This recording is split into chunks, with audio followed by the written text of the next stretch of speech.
السلام علیکم ورحمۃ اللہ۔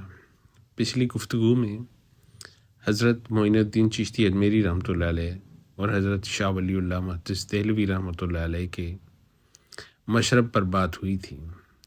اس پر کچھ سوالات تھے۔ ان میں سے ایک سوال یہ بھی تھا کہ مذہب تو جہد مسلسل کی ترغیب دیتا ہے، اقبال بھی جہد مسلسل کی ترغیب دیتا ہے، اور آپ لوگوں کو ایسے اسباق دے کر بے عملی کی زندگی کی طرف لے کے جا رہے ہیں۔ اس سوال پوچھنے والے پر یا اعتراض کرنے والے دوست پر مجھے ایسا گمان گزرا ہے کہ شاید اس نے اس کنورسیشن کو اچھی طرح سنا نہیں ہے۔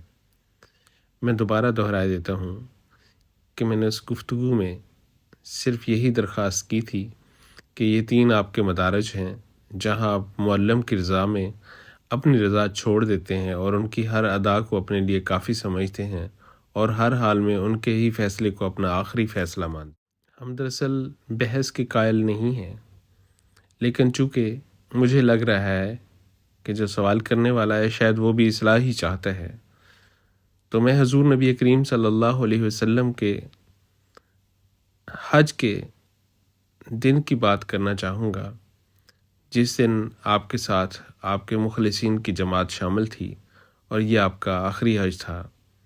تو اس دن آپ نے لوگوں سے ایک سوال کیا تھا کہ لوگوں یہ کون سی جگہ ہے؟ تو جواب دینے والے نے کہا کہ اللہ اور اس کے رسول بہتر جانتے ہیں۔ پھر پوچھا آج کون سا دن ہے؟ تو آپ نے پھر بھی اسی طرح 3-4 سوال تھے، ہر دفعہ انہوں نے یہی جواب دیا کہ اللہ اور اس کے رسول بہتر جانتے ہیں۔ اور پھر کچھ وقت کے بعد جو شناسہ تھے، رمز آشنا تھے، انہوں نے ان سے پوچھا، جو جواب دینے والے تھے کہ اللہ اور رسول ان کے بہتر جانتے ہیں، ان سے کہا کہ تم تو یہ جانتے تھے کہ آج 10 ذی الحج ہے اور یہ مقام جو ہے مقام عرفات ہے، تو پھر تم نے جواب کیوں نہیں دیا؟